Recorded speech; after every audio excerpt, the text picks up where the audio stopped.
Many women are told that for whatever their problem is, whether it's fibroids or bleeding problems, abnormal pap smears, that they need to have a hysterectomy. And that's not necessarily true. Robotic surgery has really advanced our ability to take care of women.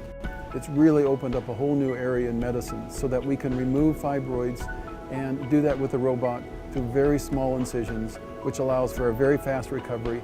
As a surgeon, using the robot to perform my surgery allows me to jump light years ahead in technique and technology.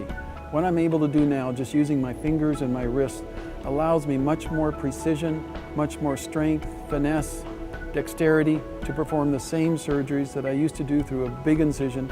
Now I can do through very tiny incisions. Uterine fibroids are benign growths in the uterus. They can cause problems for women by causing pressure, pain, abnormal bleeding problems. And they tend to grow as a woman goes through the premenopause years, and then they tend to stop growing in the postmenopausal years, although sometimes they will continue to grow in postmenopausal women. Most fibroids are small and don't cause problems. The number I use is about 70% of women have fibroids. Most of these don't cause them any problems, but occasionally then they can cause bleeding problems, pressure, fullness, even some GI type problems. In the past, if a woman had a fibroid, her uterus was taken out almost automatically. Now they've started to get away from that, but still the majority of hysterectomies are done for fibroids, but it doesn't need to be that way. Most women with fibroids don't need to have a hysterectomy.